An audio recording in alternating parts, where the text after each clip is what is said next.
grabar.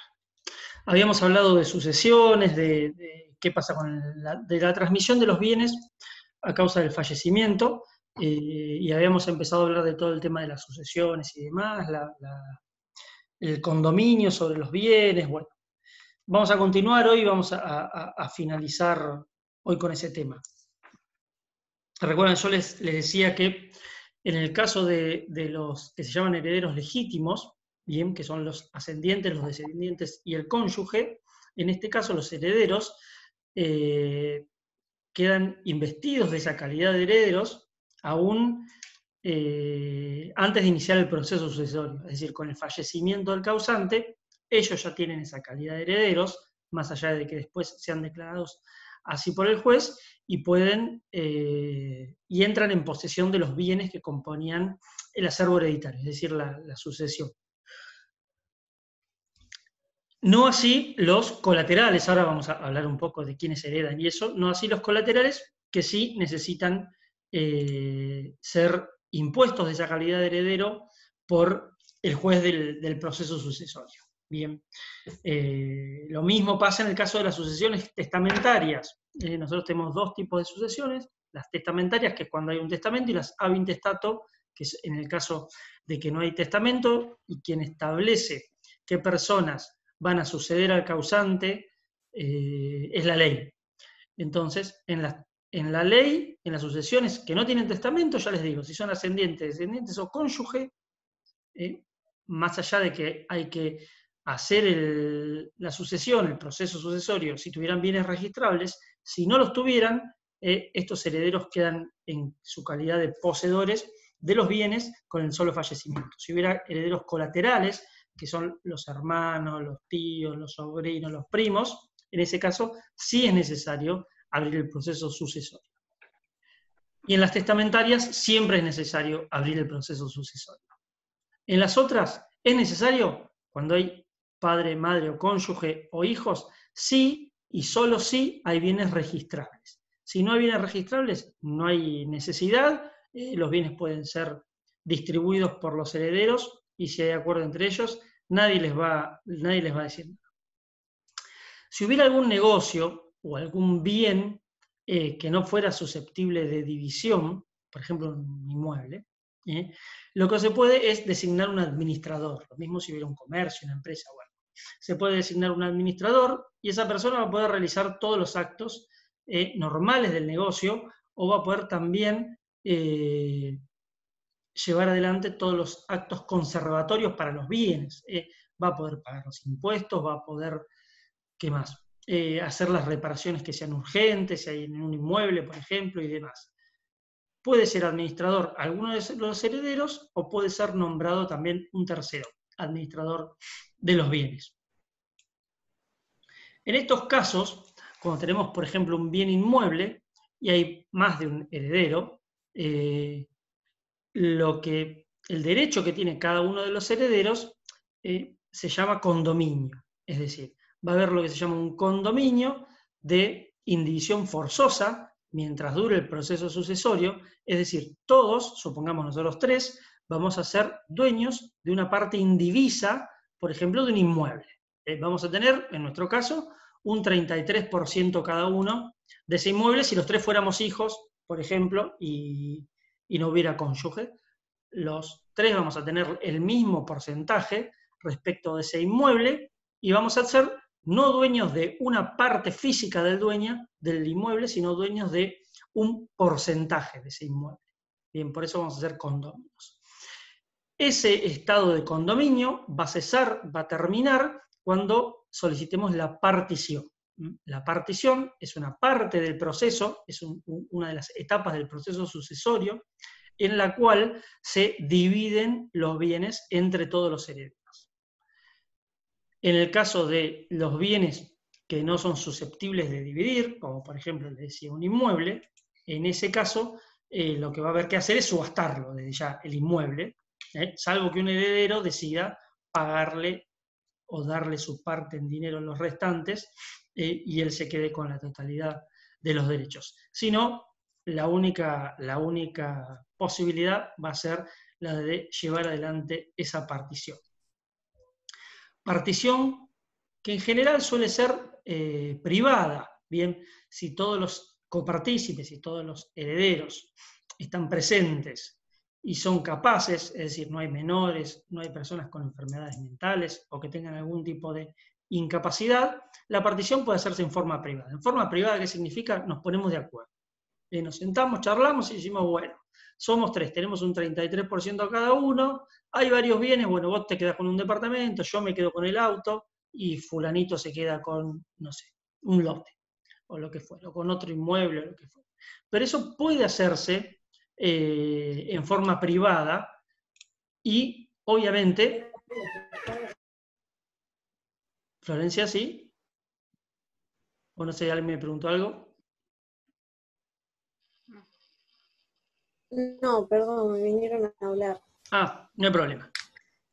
Bueno, ahí podemos hacer la partición privada. Ahora, la partición tiene que necesariamente ser judicial, es decir, la tiene que hacer el juez si alguno de los herederos, alguno de los copartícipes, por ejemplo, fuera incapaz, fuera menor, o si estuviera ausente. Si no estuviera, obviamente no vamos a poder decidir sobre los bienes de él. También debe hacerse judicial si hubiera algún tercero que se opone, que tuviera un interés legítimo y que se opone. Por ejemplo, ¿cuándo podría darse? Con algún acreedor. Yo tengo acreedores, imagínense. Y yo les digo, miren, si yo acepto el 33% de los bienes, en ese caso, mis acreedores me van a sacar la parte. Entonces, quédense ustedes con el 100%, el 100%, 50 y 50, y yo me quedo con nada, me quedo con un 5%. Ahí un tercero acreedor puede oponerse y pedir que la partición se haga judicial. ¿Por qué? Porque esos bienes van a ingresar a mi patrimonio y él tiene un interés sobre que ingrese el bien a mi patrimonio. Y obviamente la tercera opción es si no nos ponemos de acuerdo. Bien, si no nos ponemos de acuerdo en qué nos quedamos cada uno o en qué porcentaje queremos cada uno, ahí no nos va a quedar otra que hacer la partición en forma judicial. Bien, la partición, una vez dictada la declaratoria de herederos y firme la declaratoria, se puede hacer en cualquier momento. Cualquiera de los copartícipes, cualquiera de los herederos, puede, se llama en el proceso, pedir la licitación de alguno de los bienes. ¿Qué significa esto? Puede ofrecer, pagar un valor superior a la evaluación que esté presentada en el expediente sucesorio y quedarse él con el bien. Por ejemplo, si hubiera, no sé, una casa, un lote y un auto, yo puedo decir, mire, yo me quiero quedar con la casa, de la cual ya soy dueño de un 33%, y quiero que se me adjudique a mí la casa y me ofrezco a pagar un monto superior a la evaluación que está presentada en la sucesión. Y ahí se me va a adjudicar a mi hijuela. Hijuelas se llaman las partes que le va a corresponder a cada uno de los herederos. Se llaman hijuelas hereditarias. Las hijuelas son las partecitas que va teniendo cada uno. Si yo ofrezco un valor superior al que está, no la evaluación fiscal obviamente, sino la evaluación real, el juez me puede otorgar a mí ese bien porque en realidad no estoy perjudicando a ninguno de los otros coherederos. Bien. El caso de las sucesiones que son intestadas, las sucesiones que no tienen testamento, bien, ¿quiénes les decía? Tienen legitimidad según el código para suceder, son los ascendientes para arriba, abuelo, padres, abuelos, bisabuelos, los que haya, los descendientes, todos los que haya, hijos, nietos, bisnietos, bien, y demás, y los parientes colaterales hasta el 4º grado inclusive. ¿Qué es esto de ascendientes y descendientes? Es muy fácil. Estoy yo, que soy el causante, mis ascendientes son los que están en la misma rama de la familia hacia arriba. Ya digo, mis padres, mis abuelos, mis bisabuelos. Descendientes, los que están abajo. Hijos, nietos, bisnietos. Los colaterales están a un costado. Y los ascendientes y descendientes se agrupan por grados. Por ejemplo, el primer grado ascendiente son mis padres. El segundo grado, mis abuelos. El tercer grado, mis bisabuelos, y así. En los descendientes, el primer grado son mis hijos, el segundo grado son mis nietos, el tercer grado mis bisnietos y demás. En los colaterales es un poco más complejo. No hay primer grado, no hay colaterales de primer grado, sino que hay de segundo grado, que son mis hermanos. Si yo tuviera hermanos, ellos son colaterales. En el caso de los colaterales, heredan hasta el cuarto grado, que sería el segundo grado hermano, el tercer grado serían los tíos y los sobrinos, y el cuarto grado son mis primos. Bien, hasta ese lugar es donde van a heredar legítimamente. Es decir, hasta donde la ley les otorga ese carácter de herederos. Bien, después vamos a ver que yo puedo a través del testamento imponer otras terceras personas que no tienen esa relación. A falta de herederos, si yo no tuviera ascendientes, descendientes o colaterales, por ejemplo, en mi caso, yo, tema aparte, el otro día estaba, justo hace poco falleció mi mamá, y el otro día justo estaba charlando con otros amigos que son abogados y me decían, tenés que hacer el testamento. La verdad que sí, porque yo no tengo ni padres, no tengo hijos y no tengo hermanos, con lo cual no tengo herederos. Si no hubiera herederos, como en este caso, y yo falleciera, los bienes van a corresponder al Estado. Se va a pasar, va a ser, la situación se llama herencia vacante, no hay ningún heredero impuesto por la ley, entonces la herencia es del Estado nacional, del Estado provincial o de la ciudad autónoma de Buenos Aires. Así que si yo no pusiera algún heredero por testamento, los bienes se los queda el Estado. Y la verdad que hay a veces herencias vacantes. Es como gente que se muera y no tiene más que amigos, o los familiares no se presentan, y las herencias quedan vacantes. Vamos ahora al tema de la vocación hereditaria. ¿Quiénes heredan y quiénes tienen primacía por respecto del otro? Que es quizás el tema más importante. Les subí al Classroom, a ver, aguárdenme un segundo. Les subí al Classroom dos archivitos. Uno que es un resumen de esto, de la parte de vocación y del proceso y todo, y otro un PowerPoint con todo lo que vimos desde la clase anterior y todo lo que estamos viendo en este. ¿Quiénes heredan? Bien. ¿Y cómo se van, cómo tienen preeminencia unos sobre los otros? Los hijos del causante, el causante es el que falleció, esto quede claro.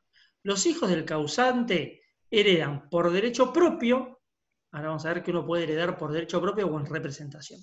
Por derecho propio y por partes iguales. Es decir, ante mi fallecimiento tengo 2 hijos, los 2 heredan en partes iguales. Tengo 3 hijos, los 3 heredan en partes iguales. Bien, ahí no hay discusión. Los demás descendientes, si yo tuviera nietos o bisnietos, pueden heredar, pero no por derecho propio, sino por representación. Vamos a ver por qué.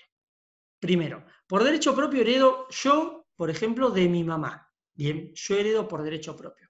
Ahora, si yo hubiera fallecido y tengo hijos, los nietos de mi mamá no heredan por derecho propio, sino que heredan por representación.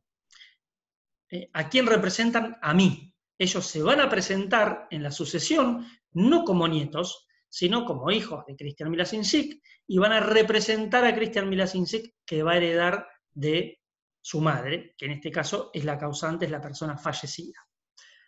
Entonces, ¿por qué se da esto? Porque los descendientes, los ascendientes y los colaterales, siempre los de grado más cercano excluyen a los de grado más lejano. Entonces, si yo tengo un hijo, nunca van a heredar mis nietos, porque hereda mi hijo. Si tengo 1, 2, 5, 10 hijos, van a heredar mis hijos y no van a heredar mis nietos. Bien.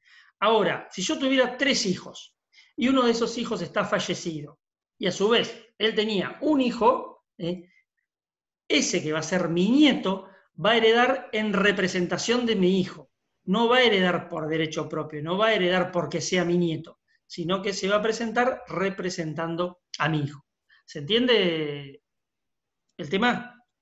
¿Cómo es? Claro, sí. por el tema de grados, digamos. Exacto, ¿no? por el tema de los grados. Siempre los desgrados más cercanos excluyen a los del grado más lejano. Bien. Bien. En caso de concurrir más de un descendiente por representación, la sucesión se divide en estirpes, bien, como si el representante concurriera. Es decir, supongamos que, ahí se sumó Neri, supongamos que yo tengo 2 hijos, Juan y Pedro. Yo fallezco, con lo cual me van a heredar Juan y Pedro. Bien, ¿cuánto les tocaría a cada uno? No tengo cónyuge ni nada. Tengo 2 herederos. La mitad y mitad. Mitad y mitad, exacto, 50% a cada uno de ellos. Ahora, si uno de ellos estuviera muerto, supongamos Pedro falleció, y a su vez Pedro tenía 2 hijos. Bien, queda Juan, que es mi hijo vivo, Pedro que falleció y tiene 2 hijos que se presentan en representación de Pedro. ¿Cómo van a heredar? Sería la mitad de, del que está vivo y la otra mitad sería mitad para los dos hijos. Exactamente, eso es la división por estirpes. Este se sigue llevando el 50 y estos 2 se dividen el otro 50. Y supongamos que de estos 2, uno estuviera muerto y tuviera 2 hijos, heredarían este el 50, este que tiene el hijo vivo un 25%, y el otro hijo que estaba muerto y tiene 2, el 12,5% cada uno. Siempre nosotros, aunque seamos 20, si vamos en representación de uno, heredamos lo que heredaba a quien nosotros representamos. Bien, no es que si hay un hijo y 2 nietos se divide entre 3, no, se divide entre 2, igual. Bien, así que por más que haya representación, se vuelve a subdividir entre los representantes de ese heredero que también falleció, premuerto podríamos decir, se vuelve a dividir entre todos. Así que puede pasarle que una parte tenga el 50% y las otras partes tengan, no sé, el 10% cada uno. Esto pasa, es muy común. Yo ahora tengo una sucesión en donde no habían hecho ninguna sucesión y arrancamos de una mujer que murió hace como 50 años, 40 y pico de años. La señora, Isaura se llamaba. Isaura falleció. Bien, Isaura tuvo 2 hijos. Esos 2 hijos son, les pongo el nombre porque si tuviéramos un pizarrón sería mucho más fácil. Isaura tuvo 2 hijos, María y Dina. Bien, las 2 fallecieron también. Dina tiene una sola hija. María tiene 4 hijos y de esos 4 hijos hay uno que también falleció. Así que... Ay, profe, qué trágico. Qué feo. Bueno, pues tienen todo lo que fallecieron, tenían todo 90 años. No, es... A ver, la señora Isaura falleció hace como 40 y pico de años, y ya grande, y las hijas de Isaura fallecieron con 90 años cada una. No es tan grave.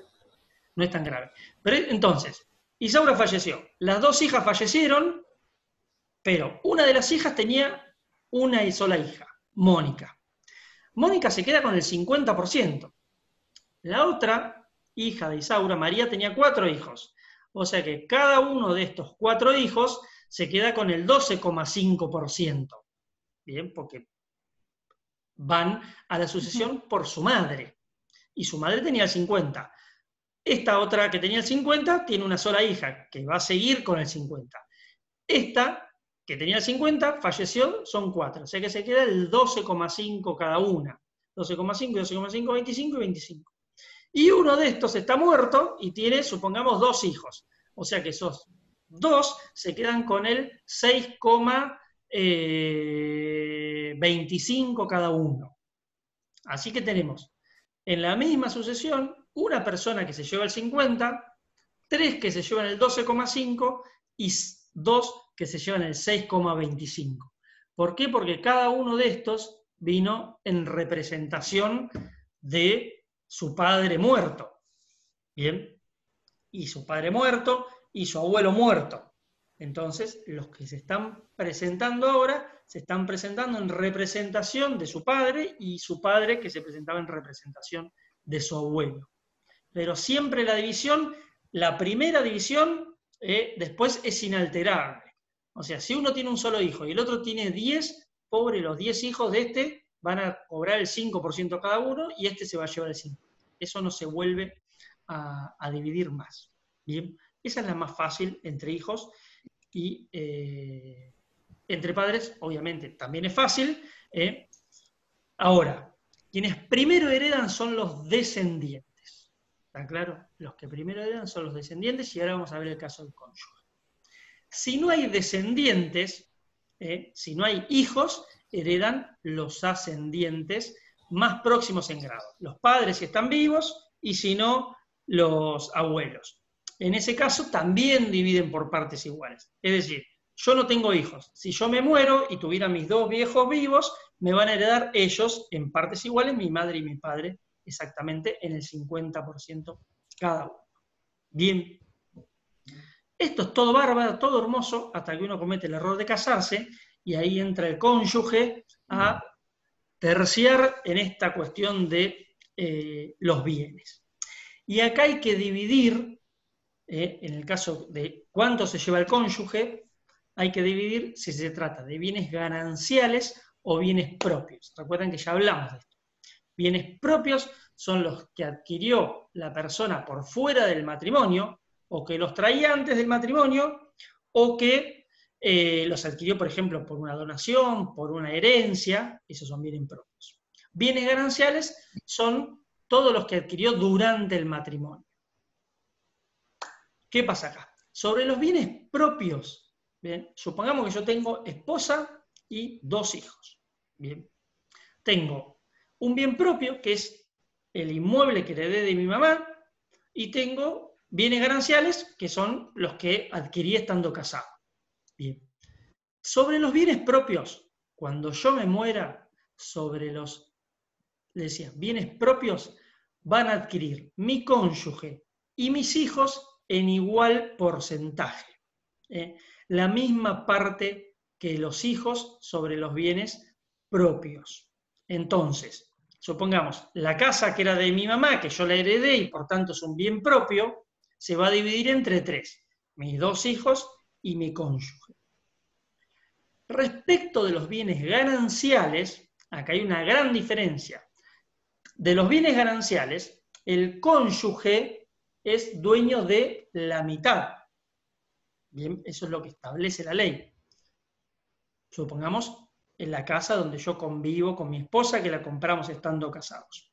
Cuando yo me muero, la mitad es de mi cónyuge. Mientras yo estoy vivo, también la mitad del cónyuge. Pero al fallecimiento, la sucesión se va a abrir sobre ese otro 50%. Bien. Y sobre ese otro 50%, quienes me van a heredar sobre los bienes gananciales son mis hijos. Bien. En ese caso, esperen que actualizo, que me quedan 10 minutos. En ese caso, el cónyuge sobre los gananciales no va a heredar porque ya se llevó su mitad. Y mis hijos, si tuviera descendientes, van a excluir al cónyuge sobre esos bienes. Así que, sobre los bienes propios, la casa que yo heredé de mi mamá o el departamento que yo me había comprado soltero, ahí no va a haber problema. Tengo 2 hijos y mi esposa heredan un 33% cada uno. Ahora, sobre la casa en la que vivo, que es ganancial, ahí, cuando hagamos la sucesión, a mi esposa le queda la mitad porque es ganancial y de la otra mitad la van a heredar mis hijos. Es decir, después los dueños del inmueble van a ser un 25% uno de mis hijos, un 25% el otro por ciento de mis hijos y 50% mi cónyuge, de la casa que es ganancial. De la casa que yo traía como bien propio, ahí va a ser 33% cada uno. Nosotros nos pasa siempre cuando hacemos las sucesiones, cuando hay un matrimonio y se muere uno de los del matrimonio, la sucesión se hace por el 50% de los bienes, cuando son todos bienes gananciales. Entonces hacemos la sucesión por la mitad de la casa. Por eso en general no se hace la sucesión hasta que no se muere el otro cónyuge. Es raro, salvo que haya, no sé, ahora tengo una que hay un auto y una casa que la quieren vender. Entonces, en ese caso no les queda otra que hacer la sucesión, imponer a los hijos en su calidad de herederos. Todos los bienes eran gananciales, así que la mitad del auto, tenían 2 autos, la mitad de los 2 autos y la mitad de la casa va a ser del cónyuge porque es ganancial, y la otra mitad va a ser de los 2 hijos. Bien, así que recuerden esto: en los bienes gananciales, los descendientes excluyen al cónyuge, en los bienes gananciales, porque el cónyuge ya tiene la mitad por ser ganancial. En los bienes propios se presentan los 3, porque eran 2 hijos. El cónyuge y los hijos, todos heredan la misma parte.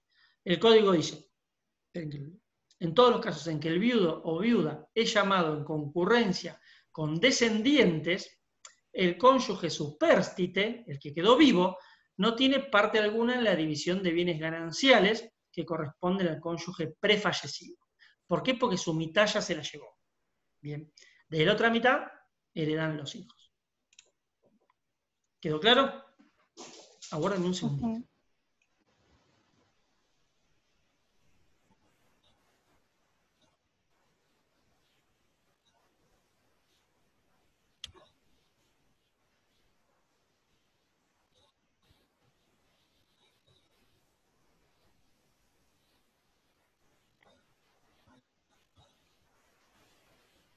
Bueno, ahí volvimos. Bien.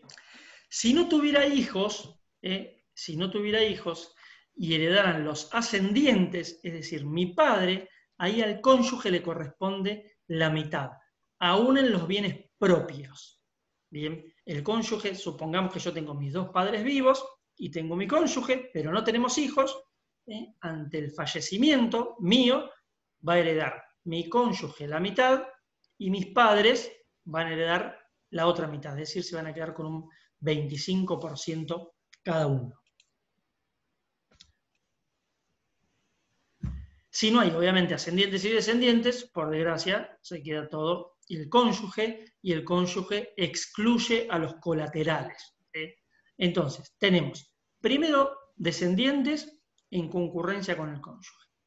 Después, si no hay descendientes, ascendientes, y el cónyuge se queda con la mitad. Si no hay descendientes y no hay ascendientes, el cónyuge se queda con todo. Y si no hay ascendientes, no hay descendientes y no hay cónyuge, recién ahí tienen vocación hereditaria los colaterales. Es decir, para que un hermano o para que un tío o un sobrino herede, en general es muy común los sobrinos, en este caso, no tiene que haber ni ascendientes ni descendientes vivos, ni cónyuge vivo, sino cualquiera de estos excluye, cualquiera que sea el grado.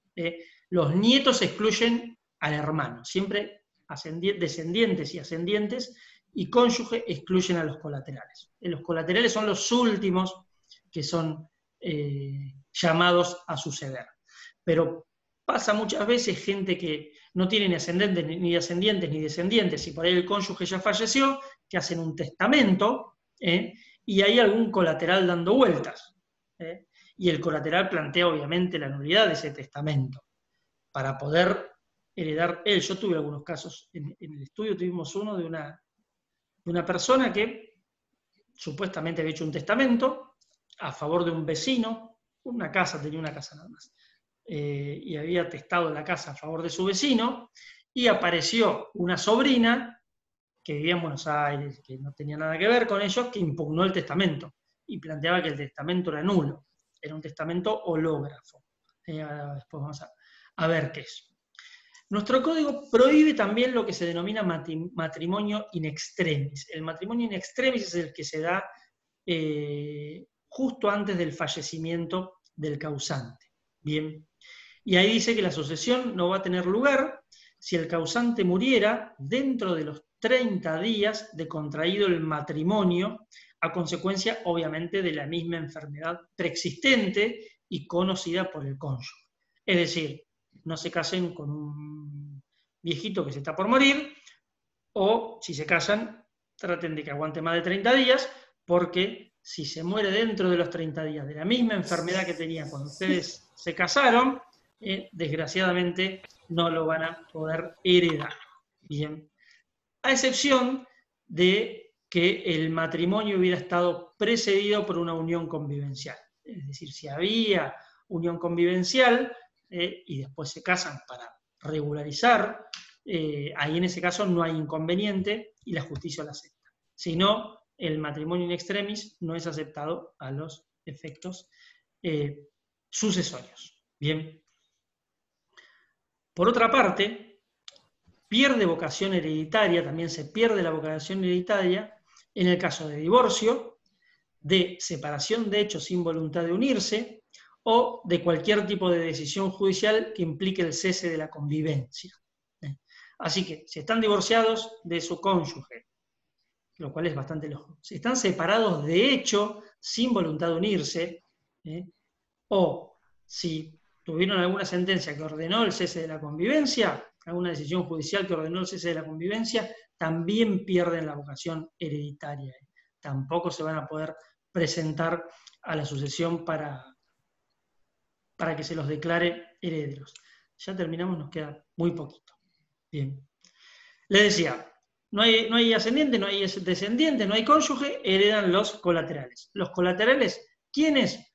Primero los hermanos, después tíos y sobrinos, y después primos, hasta el 4º grado. Más de 4º grado de colaterales no heredan. Y obviamente los que están más cerca desplazan a los que están más lejos. Si hay un hermano, el hermano, no hay ascendiente, ni descendiente, ni cónyuge, pero hay un hermano, ese hermano hereda la totalidad y desplaza a los demás colaterales.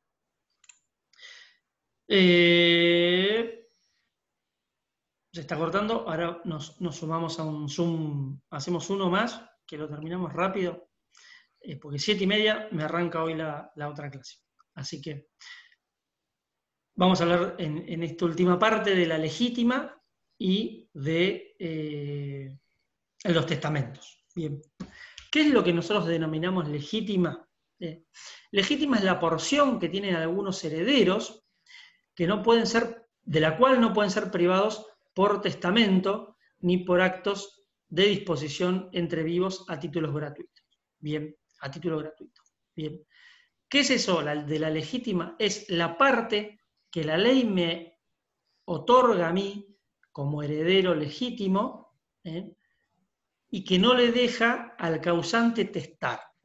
La ley me va a reconocer a mí un porcentaje de la sucesión sobre la cual el causante no puede testar.